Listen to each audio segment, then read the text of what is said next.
Okay, we might just wait for 30 more seconds before I do introductions to our esteemed panelists. But just whilst we're waiting, maybe I'll provide a few housekeeping items. So my name's James MacGregor. I'm the founder of Ethical eDiscovery. We're a boutique eDiscovery consultancy firm. I also chair the ILTA Litigation Special Interest Group in the UK. And today's webinar is going to be on unmasking AI prompts. Come out wherever you are. I'll let the panelists introduce themselves shortly. And after they've done that, what we're going to do is we're going to run through some examples of cases in different jurisdictions that embody AI misuse before the courts. And then we're also going to talk about, in an ongoing discussion, how much legal professionals should disclose that they are using AI. And I encourage people, if they have questions as we go along, please put those questions in the chat and we will either try and answer them during the discussion, or if we have time, we will answer them at the end. So now I'm going to turn it over to the panelists in order to introduce themselves. And let me start with Matthew Golab. Thanks, James. It's 2 a.m. where I am in Australia, so I'll be pretty brief because I really want to go back to sleep. So Matthew Golab, I am currently between roles. I've just had a extrication event where I've left law firms. I was in law firms for 28 years and running large-scale eDiscovery. And I'm about to join Relativity next Wednesday. That's it for me. Well, thank you very much for staying up for this, Matthew. It's greatly appreciated. David, would you like to introduce yourself? Absolutely. Thanks, James. My name's David Horrigan. I'm Discovery Counsel and Legal Education Director at Relativity, and we're excited to have Matthew join us next week. I've been with Relativity for about 11 years.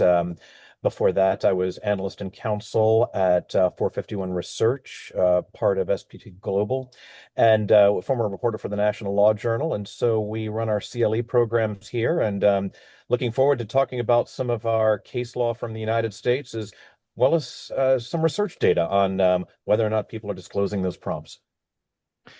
And Ian, can I ask you to introduce yourself?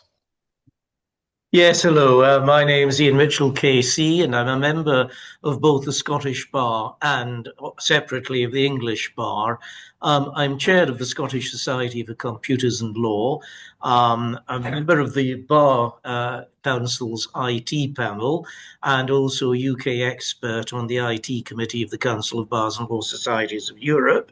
And I'm speaking to you this evening from the hall of the Worshipful Company of Information Technologists in the City of London. No bad jokes about medieval merchants and abacuses, of which I happen to be the junior warden. Thank you. And Shabana. Thank you, and I'm delighted to join this discussion on AI in the legal sector from the perspective of England and Wales. So by way of introduction, I'm a general commercial and corporate barrister and an international arbitrator and mediator. As an arbitrator, I'm approved by the EU Commission to chair trade disputes between EU and non-EU countries. But more importantly, I think I'm the co-counsel, co-vice chair for the Bar Council of England and Wales's Legal Services Committee. That committee oversees, among others, the IT panel, which obviously Ian is on, and I also lead the Bar Council's AI discussion forum in that area, but it also deals with effects with regarding to government and policy institutions, such as with the Civil Justice Council, etc. So I'm going to come to this topic with kind of three angles. First, as a practicing barrister or as counsel. Second, as a kind of arbitrator dealing with international disputes. And third, from the perspectives probably of like kind of academic, but also professional regulation and thought leadership in court reform and the administration of justice. Great, thank you. Okay, Ian, recognizing that we have a wide audience from many different jurisdictions, can I ask you to set the scene, please? And then perhaps after the courts of England and Wales, we might come to you, David, in America. But Ian, over to you. Yes, well, let me start by telling you a story. Once upon a time, the unfortunate Mr. Roberto Matta was sitting on an Avianca aeroplane flying into Kennedy International in New York, when one of the stewards came by and allegedly smashed a drinks trolley into his knee. He eventually got round to thinking of suing, and he spent so long that when he had got round to suing, there was an issue as to whether or not his claim was affected by a limitation. And his incredibly clever lawyer, Stephen A. Schwartz, completely switched on, presented a case to the court involving some very telling a dicta from Varghese against China Southern Airlines and several other cases. The only problem was none of the citations and none of the cases existed. They were AI hallucinations. Mr. Schwartz was not altogether stupid. He had done his due diligence. He'd used ChatGPT, and he asked ChatGPT whether they're real cases, and ChatGPT had assured them that they were. So really what this means that what we're talking about today is, I would make bold to say, not a question of regulating AI, but regulating people and the use they make of AI.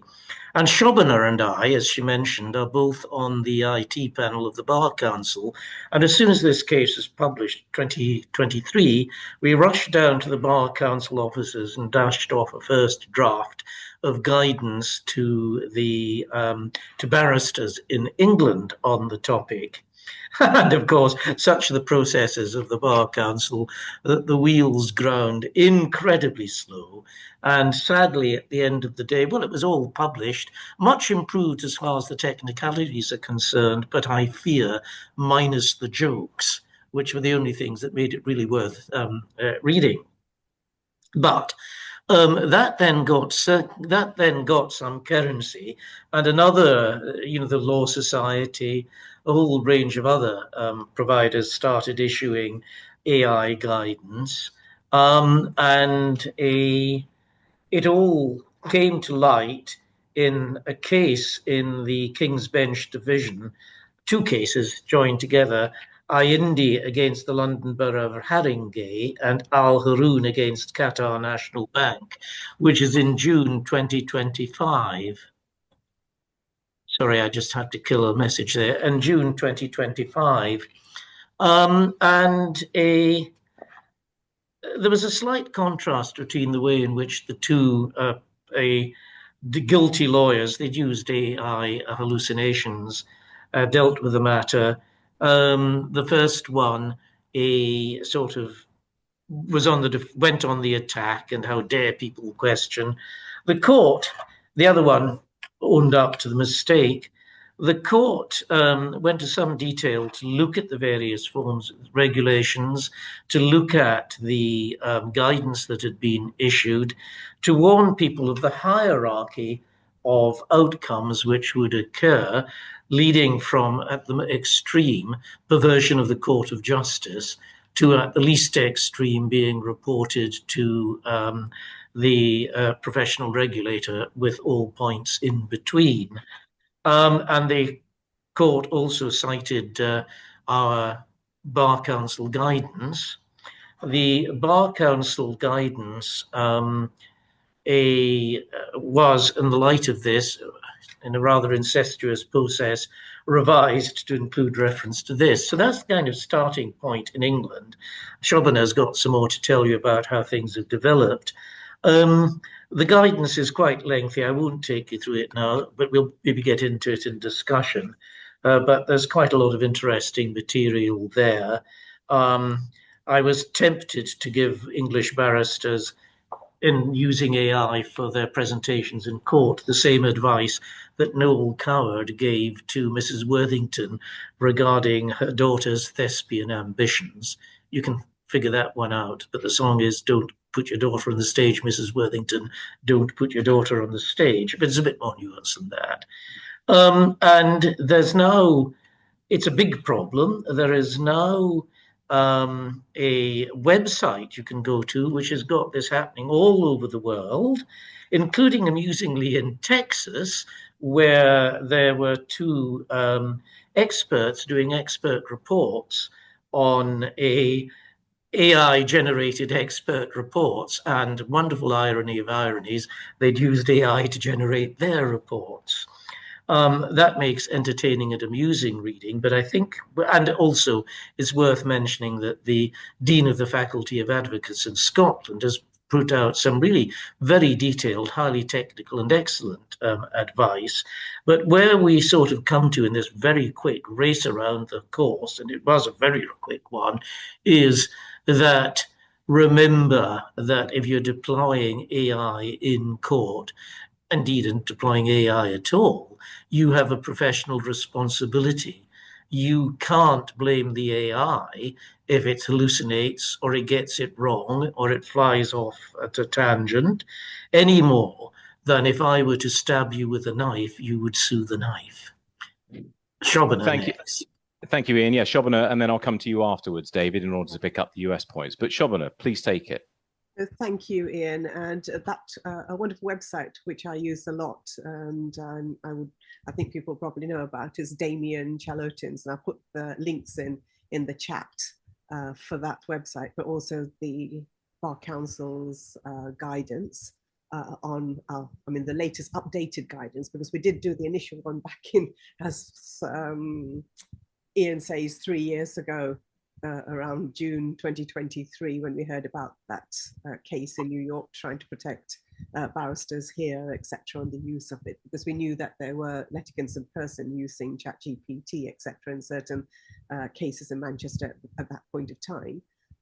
But we did do an update, as we said, that was published in November last year. There is also the Bar Standards Board's guidance that was published only last month on the 18th. And that really does bring into place about, before I mention that, I mean, we have, as most of you may know, that we have two branches in the profession here. We have barristers and solicitors. Barristers obviously are regulated by the Bar Standards Board, and we have solicitors who are regulated by the Solicitors Regulatory Authority, and they've also taken a similar approach. But the Bar Council's Bar Standards Board guidance is consistent with our existing professional duties. So barristers must maintain competence, protect client confidentiality, act in the client's best interest, and uphold the duty to the court. And I think what's important is that these are tools that are to be used, and not in form of a delegatory assistant that you're having, even though most people would kind of consider that this to be another human or a person. I know very well that there are, when you see youngsters, they will, I know, like one of a little girl that I know very well, she'll go and put thank you in at the bottom of the chatbot, or put a kiss at the bottom. People do get into this anthropomorphism as to be thinking that this is kind of a human behavior or a human that they're talking to. You must really understand that this is a tool and that you're using this tool. And I would say that I am strongly in favor of technology when it's used responsibly and for the benefit of society. Generative AI is an extraordinary tool, but like many transformative technologies, before it has the potential to, before it really does go into a full effective way, there are always usually bad actors that are coming into it, but there's also people who are innocent and don't know how the tool works that get into a real mess. And we really know that it can actually improve efficiency, improve access to justice, reduce costs, and assist professionals in handling highly complex volumes of information, etc. And I do compare this, and I often compare generative AI as a high-performance sports car. In the hands of a trained and responsible driver, it can achieve remarkable results safely and efficiently. In the hands of someone inexperienced, reckless, or overconfident, it can cause significant damage very quickly. And the problem is not the car, it's the driver. And I would say that's the same sort of view that I would look at AI. You can use it, diligent and competent professionals, to enhance their work.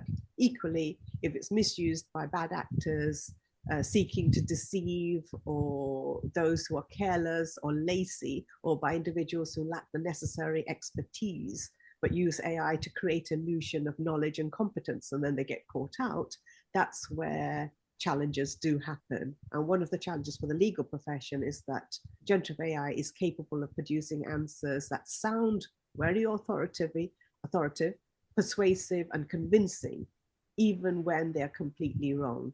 And this means that professional judgment and verification and experience becomes more important. That's what I like to say.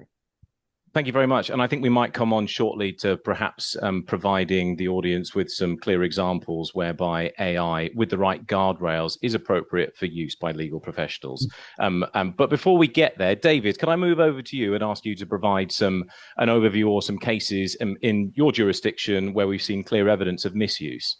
Sure thing. And I think that Ian and Shabana did a great job of kicking us off here because I think we can separate the two bodies of case law into two groups, the hallucination cases and the work product attorney-client privilege cases.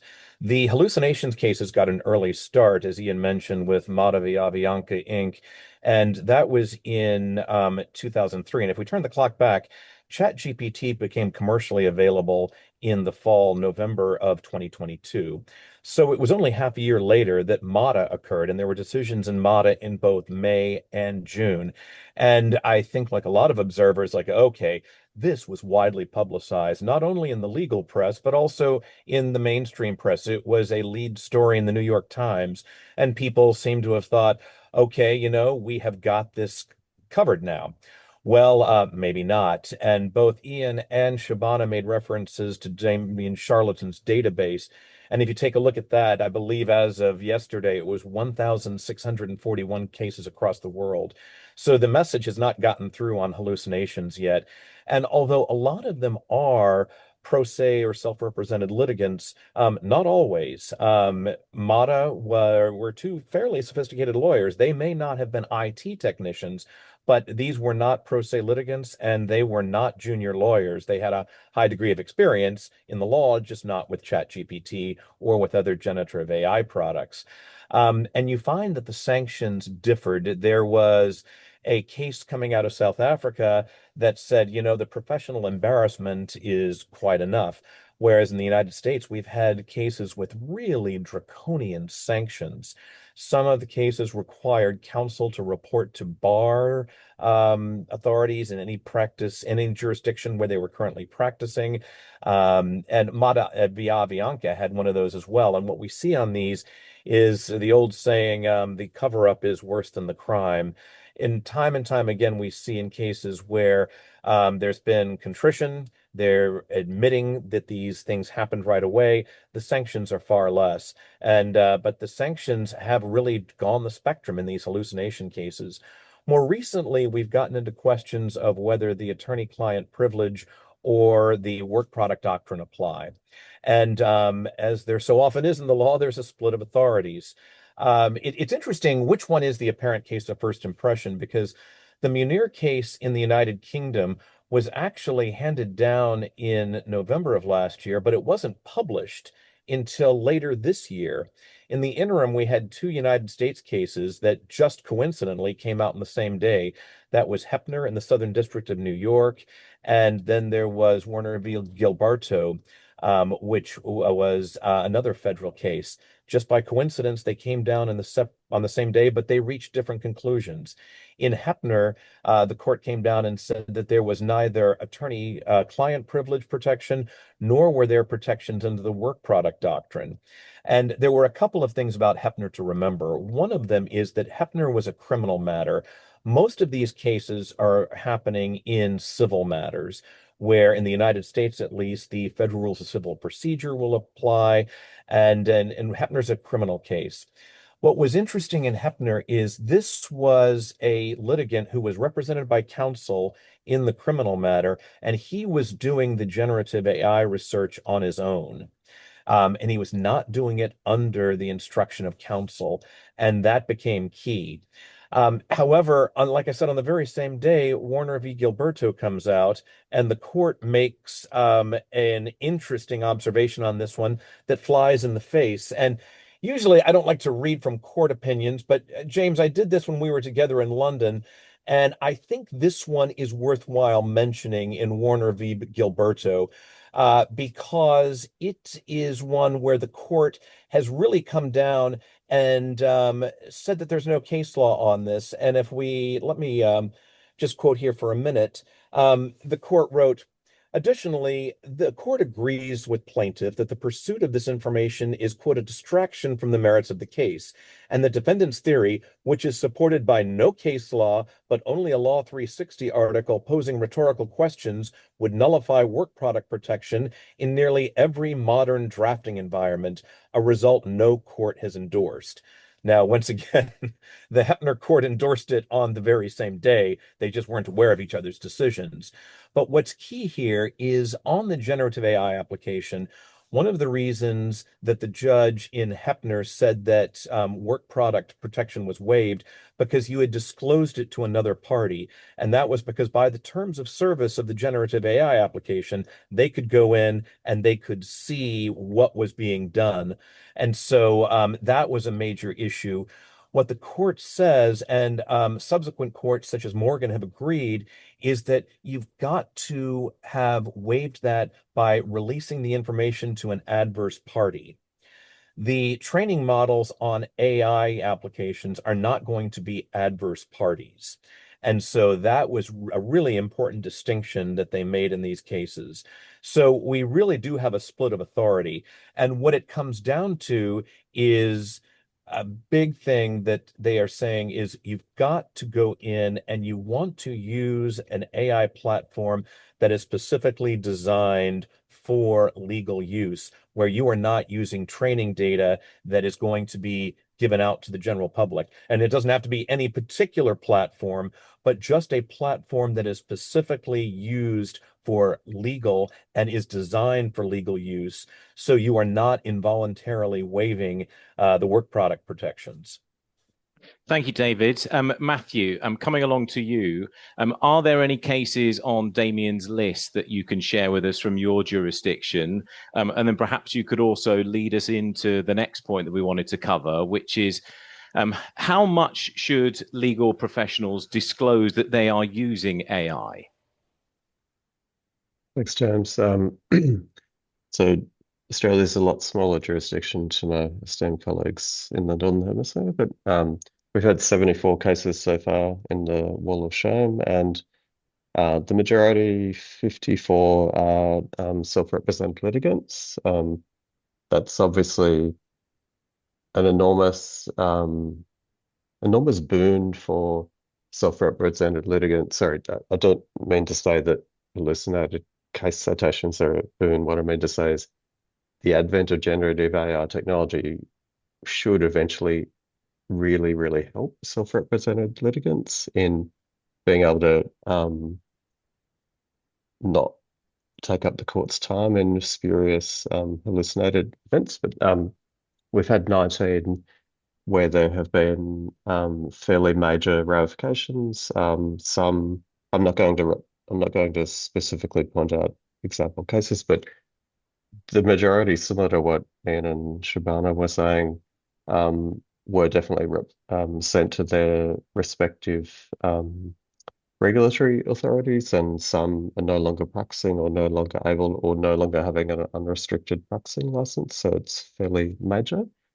I think one other point, as David was saying, we have the terrible situation of case citations, and then we have legal privilege, but you also have the murky area of how much of the content in evidence may be riddled with hallucinations. What I mean, for example, if you have a client who uses a generative AI system to summarize and give you extracts of, as opposed to giving you the evidence, it can be very, very, very difficult down the track to prove or disprove that is this real or not.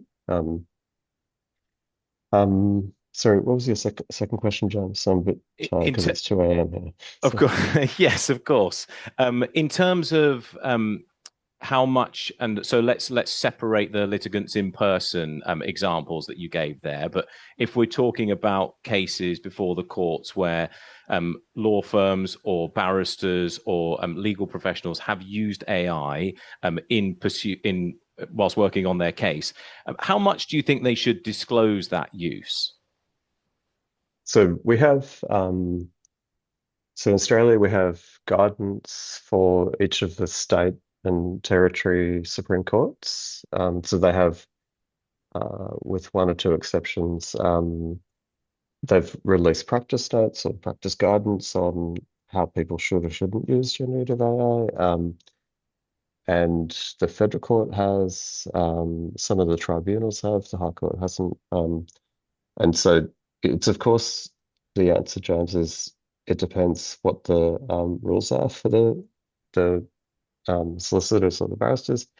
And that is slightly mixed. So we kind of have the New South Wales Supreme Court has taken a very, very strong stance in having kind of a go and no-go areas of when what you're completely forbidden from doing and what you're allowed to do, whereas the rest of the jurisdictions, from a very broad perspective, are saying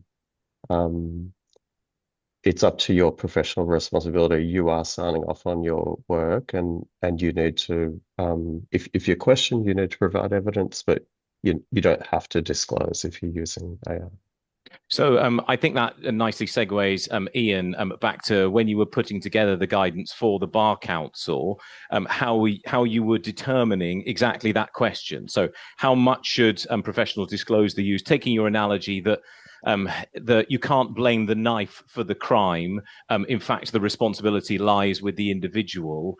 How do you, given the power that Shabana articulated of a tool like Gen AI and its ability to look like a person, how do you go about constructing guidance for professionals in terms of the do's and don'ts? Well, the one thing you don't do is to require them in the sort of case presentation issues. I mean, there are issues about discovery, there's issues about the backroom work, the solicitor's work, where it might be different. But in court presentation, I don't think there's any responsibility on the lawyers to declare whether or not they have used AI. Their responsibility is to get it right and to check. So it's a personal failing. And in fact, when Shobha and I were drafting the initial guidance, we put something in to that effect. I think it still survives, but we put it rather more colourfully in along the lines of, you know, if you were using an unqualified assistant or a trainee to do your research, you know, you have a responsibility to check that research. And essentially, with an AI system, it's the same thing. I think that you know, the reference to trainees was removed, but I still think it's a very, very good analogy. I mean, it is about your personal responsibility. And if you don't exercise your personal responsibility, then, as I hinted at, there's a number of penalties which can be inflicted upon you, ranging from imprisonment for contempt of court at one extreme to a slap across the wrists from the regulator at the other extreme, or even just a gentle slap across the wrist from the court at the other extreme. But it's personal responsibility. Shovana, I want to come to you in this with the same question and then perhaps another slant on it, which is, are there ever any circumstances whereby the use of AI should be prohibited in the context of legal proceedings? You're obviously involved in more guidance on the subject at the moment, and I'm interested to know how you're covering that question. Sure. So first of all, in England and Wales, the judiciary, the regulators have taken a more relatively pragmatic approach. They have not banned the use of AI, and it's difficult because most of us are all using generative AI. I mean, the olden days where I'd go to a textbook and look at the index and try and find the stuff. Now we're using very strong, finely tuned models through LexisNexis and everything else to do our legal research, etc. But it's emphasized that responsibility, verification, and accountability is with the lawyer as such. But I think what's more important, actually, even the bar standards boards regulations have made it quite clear that you do have a duty to the general duties, the general ethical duties still exist, and they are also there to cover the use of your the AI tool that you're using, and principally as well about your duties to your client. So you are now required to, if you're using AI which materially affects your client, you should disclose that to your client. But also, if you're and it's not just good practice; it's meant to be there in Code 17, but it's also there with regard to your duties of integrity, your duties for the best interests of each client, and honesty and integrity as well. And so your core duties there are all in play when you have to do those sort of things. So as I mentioned, it's rule C19, where you use AI that might materially affects the nature and scope of the legal service. Disclosure to your client is a formal BS bar standard board's obligation. It's not just merely good practice anymore. So they made that kind of a significant factor.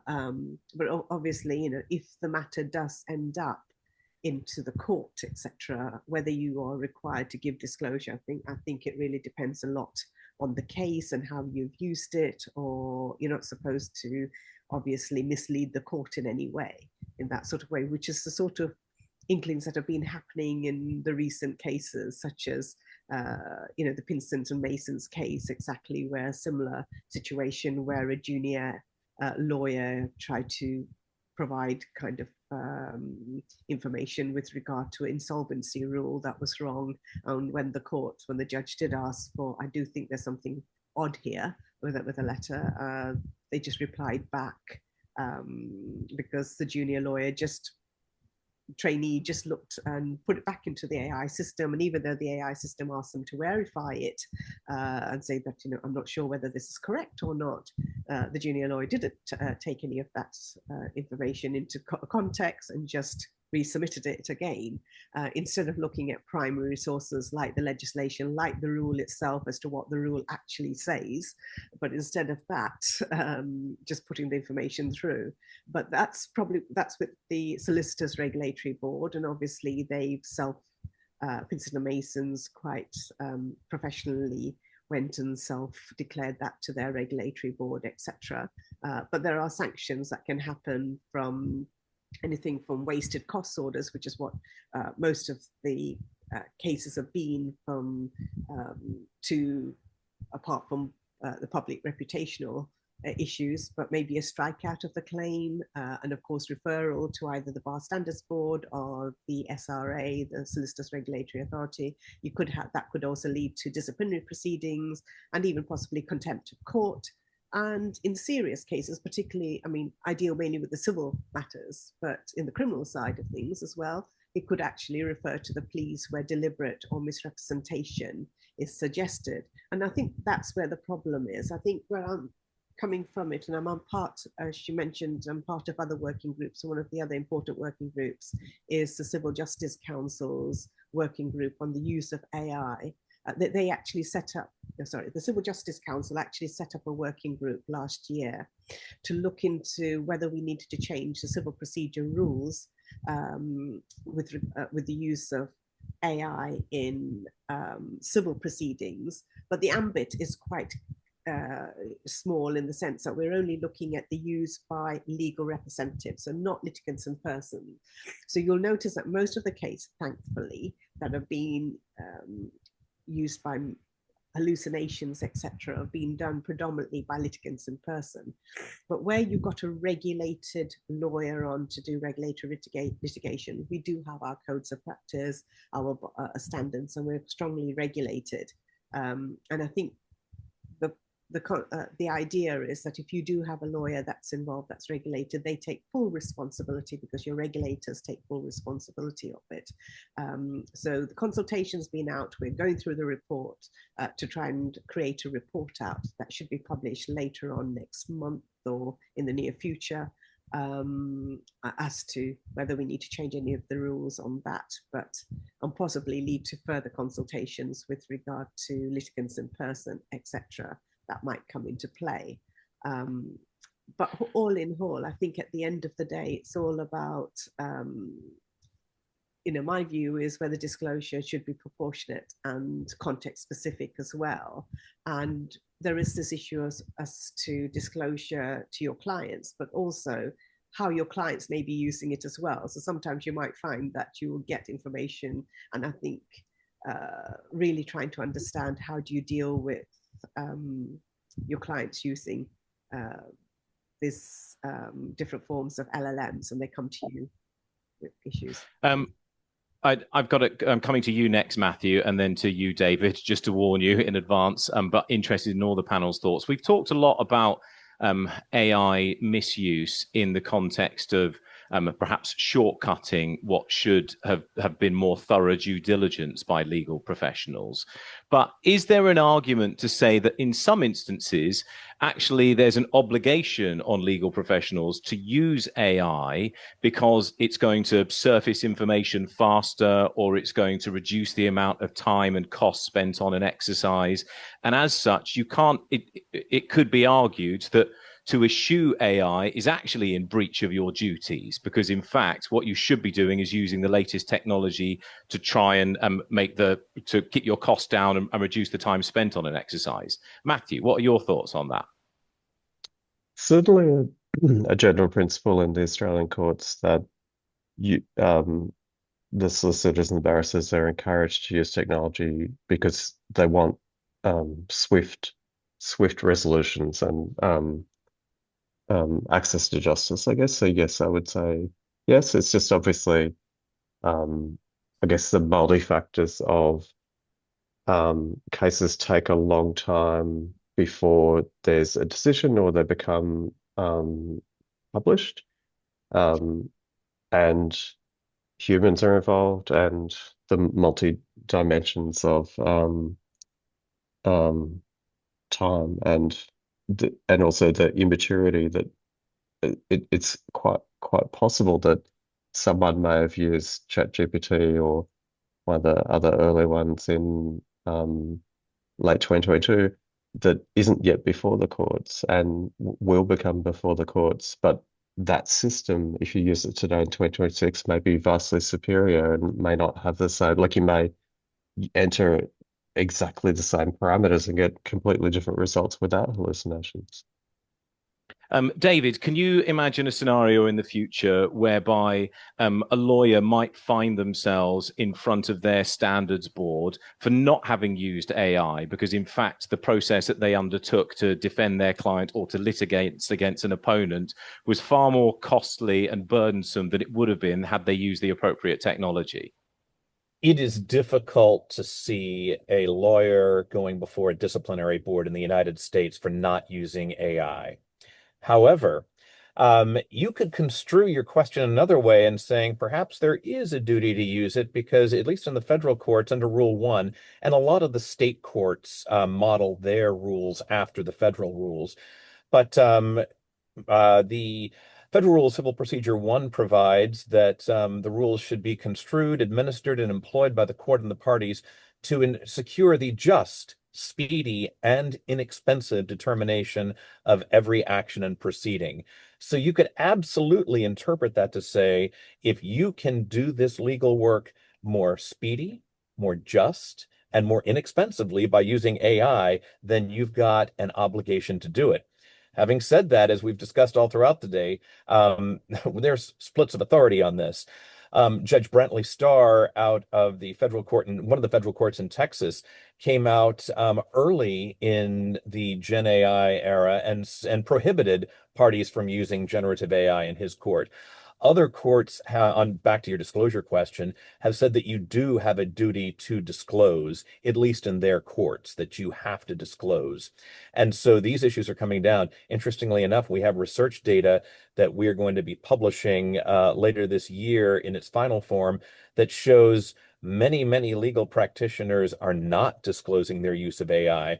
But then you get down to how do you define AI? And that was one of the real difficulties when the courts were coming in, especially when Judge Starr was saying you can't use AI, and others you're going to have to disclose AI. Does that mean you have to disclose your use of a spell checker in Word? Because a lot of that is AI powered. So there are some fuzzy lines here. James, can Ian, I Yeah, Yeah, same can I question to you. contribute a couple of thoughts on that? I think it's unhelpful to say AI is and apply it to the whole process. You've got to break it down.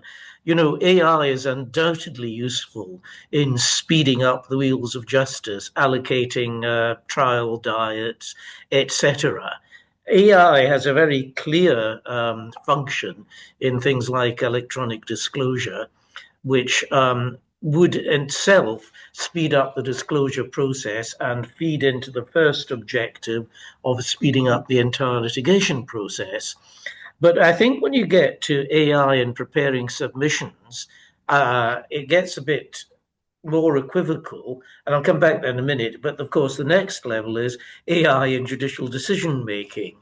AI in submissions, I still adhere to the view that you do it the way that you do it and the way you're most comfortable and the way that will, and it may for some people be use of AI, for others it may not. You can, however, see a future. And I take an example from medical negligence. There are certain AI systems that are much, much better at helping consultants detect early onset cancers than the consultants without the assistance. And, you know, if a consultant didn't use AI assistance to spot the cancer, arguably he is in breaching his obligation to take reasonable care and committing medical negligence. So I think where probably AI would come in as part of the picture in preparing submissions would be in future there might be a situation, but I'm not saying there necessarily would be, where it could lead to professional negligence. And I have to say, you don't do it in France. It's a normal part of my preparation for a case, even without AI, to just research the steam-driven Boolean logic, research decisions which particular judges made to get a feel: is he a claimant's man, is he a defendant's man, whether is so on and so forth. French legislation has been passed making it unlawful for anyone to do that using AI, or indeed to use it using manual methods. So that's a considerable restriction. And then the fourth level, which is AI to decision making. Well, as I mentioned, I'm in fact heavily involved in the European aspect. One of the things we're looking at is the implementation of the AI Act. And use of AI in judicial decision making is actually a high risk use of AI and is actually prohibited under the AI Act. And then I won't trouble you with it, but there is an ongoing discussion as to whether that would extend to AI being used by an arbitrator or possibly a mediator. Most people in the Europe think it should, because it is kind of affecting people's legal rights. I've been fighting a rearguard action to say, well, arbitration and mediation are purely a matter of contract. And if parties want to enter into a contract with one another where they're going to have the decision made by an AI system, or even two knights on horseback with lances or flipping a coin, really it's no business of the law to interfere with that. I'm being largely successful in the pushback exercise, but you can't just say AI generally. You've got to break it down that way. Thank you, Ian. Sorry, David, after you, carry on. So what Ian just said ties into what Brad has just said in the chat. And that is, he's asking if lawyers are being trained on the nuances of AI and that certain platforms will allow you to manage hallucinations. Absolutely. And you have different AI applications and platforms that will give you citations, that will give you the rationale, that will show you why you go through this. And as Ian pointed out at the beginning of the program, this is not about the technology or the tool. It's about the use of the technology and the tool. And a lot of these cases would be similar to a legal team going and filing a brief with the court without having run a citation check. If you had run citation checks on all those cases, you would have found that these cases were not real cases. And in fact, that is how they eventually found that these were hallucinated cases, because they did citation checks eventually. So to answer Brad's question, I think that lawyers are being trained on them. There are big differences in the various platforms. You can use the citations and the rationales on legal software to catch these hallucinations before they occur. And you can't just group all AI into one giant bubble. Thanks, David. And please, if there are any other questions, do put them in the chat and we'll try and get to them. We're going to be wrapping up, however, probably in the next 5 to 10 minutes, because a couple of our panel have other events that they need to move immediately onto. So I'm going to ask for final thoughts shortly. But before I get there, I want to come back to what Ian said in terms of different arbitration centres, because one of the things that it strikes me, and Shavana, I'm coming to you in terms of a question here, but when crafting guidance on the use of AI for specific jurisdictions or for courts in a jurisdiction, are people being mindful of the fact that perhaps encouraging the use of AI, or at least creating a framework that allows its use, means that it might attract litigants or litigation to certain jurisdictions because there's an ability to use tools and technologies there in a way that perhaps in the French system, as articulated, doesn't allow? Well, I think my answer to that is I'm not sure, but at the end of the day, this is a tool, and I don't think there is any kind of prohibition in using generative AI. To me, that's as long as you have a sufficient level of competence in the technology that you're using, you understand the risks involved. I mean, it's not just about hallucinations, it's about intellectual property rights. Sometimes, you might be dealing with trade secrets with your clients. It could be confidentiality and data protection. You've got legal professional privilege that also has to be dealt with. And there are cases, sometimes you have to really advise your client as well on certain issues. I mean, I've seen cases where, with my own experience, where you're given an advice and the client has come back with kind of questions where you know very well that he's probably put it into ChatGPT or something like that, and about what kind of open resources that they might have used. So you need to really warn your clients exactly as to what the risk implications are before even getting involved in any of this. But with regard to jurisdictions, as I said, it all relies on trust and confidence. And this is principally why I think jurisdictions like England have made this, the regulatory impact on lawyers very strong, in terms of they've got these broad general duties, which are flexible to include kind of misuse. And I think the main problem here with these tools is that it's about the misuse of the algorithms, so and the way you're using them. So to me, AI should be used to augment kind of expertise, not substitute it. The lawyer's role is not merely to generate words. It's to exercise judgment, uphold ethical duties and human rights, but also protect the client's interests. And I think that comes to your question with regard to would we be in front of a disciplinary panel because we didn't use AI, or we said we're not going to use AI? If you got the Bar Standards Board's guidance clearly puts a risk assessment put in place. So if you can provide clear risk assessment as to why you didn't use a particular AI, but if you're one of those that are going to say that I'm not going to use any AI at all, which you probably are using, but you don't even know you're using, and end up trying to cough up a large amount of costs for your client, I think it's most likely the client is not going to pay you, and then you're going to be ending up in a court case in terms of your fees, etc., on that sort of basis. But I think the market is going to drive you in that way, and you can see it quite clearly. I mean, even from a year to now, how different the capabilities of some of these AI tools exist, and some of them are just embedded into tools that you've been using beforehand. Like I think somebody's put down there about Copilot. You notice that in Word now, everybody uses Word, and Copilot just comes into it. I mean, if you use Apple Computer now, Apple Intelligence comes into it. Are you clearly putting the privacy rules into place? How are you dealing with those? Do you know the rules and the terms in place before you use those sort of tools? And I think that's where obviously London will try to keep being the head of the international seat for international arbitrations as well as litigation here.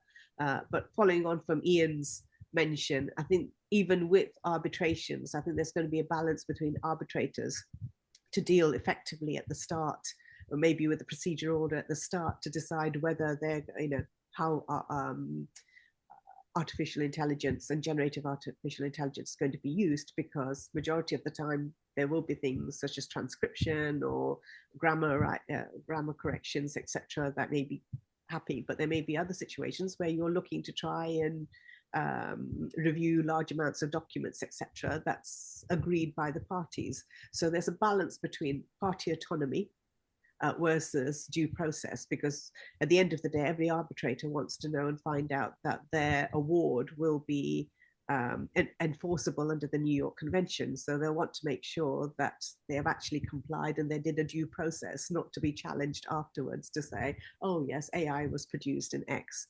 I know there is the recent cases that are going with regard to an arbitrator award, which was clearly the reasoning seemed to be fine, apart from the fact that they seem to be hallucinated cases mentioned in the arbitrator's award, which is being challenged, right? So there are cases and problems that can happen in all areas. Okay, Matthew, I'm going to come to you, and then David, you, and then Ian to close. Recognizing that you all are on short time frames.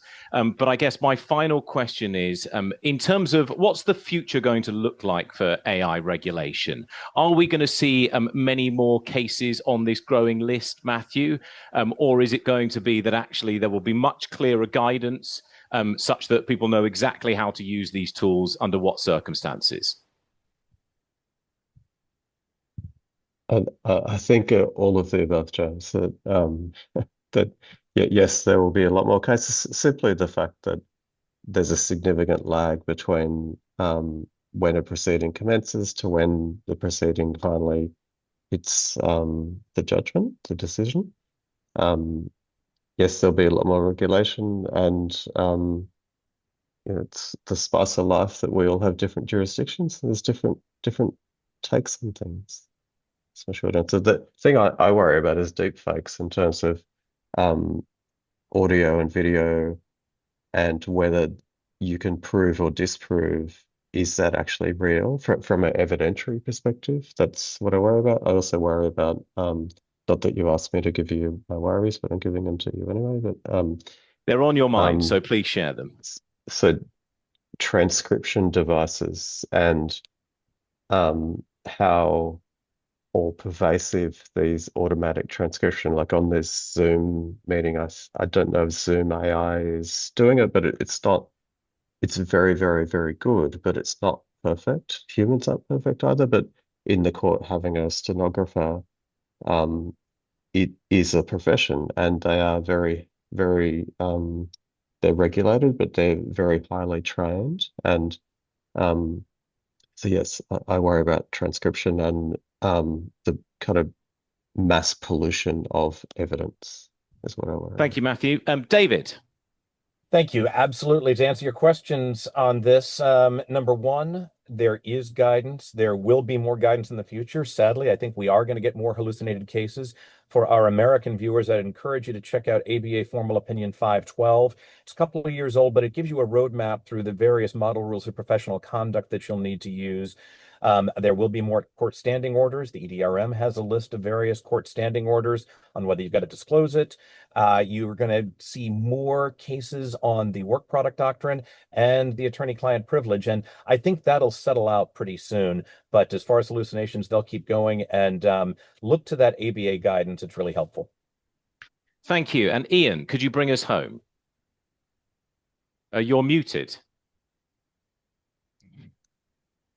I think my parting words are that we're dealing with human nature. We can give guidance till it's coming out of our ears, but it doesn't necessarily mean that people are going to follow it. Some will not follow it because they haven't read it. Some will not follow it because of ignorance. Some will not. There's any number of reasons. And a very cautionary tale, don't shoot the AI.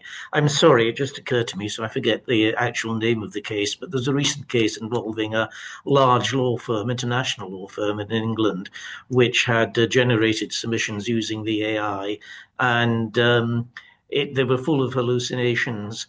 But when the prompts were recovered, it turned out the AI itself had, realized it had made a mistake. Sorry, that's anthropomorphism. I shouldn't say that, but you know what I mean. But then the prompt history has the AI suggesting that the lawyers should tell the court, and the lawyer who's put it in feeding in the prompt saying, no, we can't do that. So even though the AI made an initial error, the actual fault lay with the solicitor concerned. So I think, Dutch tulip bulbs, boom and bust, NFTs, nothing has anything to do with technology. It has to do with human nature. And to bring a suitable conclusion to the evening, I can but think of it's a very old problem and quote Ecclesiastes at you, there's nothing new under the sun. Lovely. Well, thank you very much, Ian. Great way to wrap up. Thank you to all of our panelists for their contributions. Thank you to ILTA to providing the platform. Frankie, I believe that there's going to be a recording available. I'm sure you'll correct me if not. But thank you all very much for your time. Thank you, everyone. Yes, the recording will be sent out to the registration list and available in the ILTA library. Thanks. Bye. Thank you. Thank you.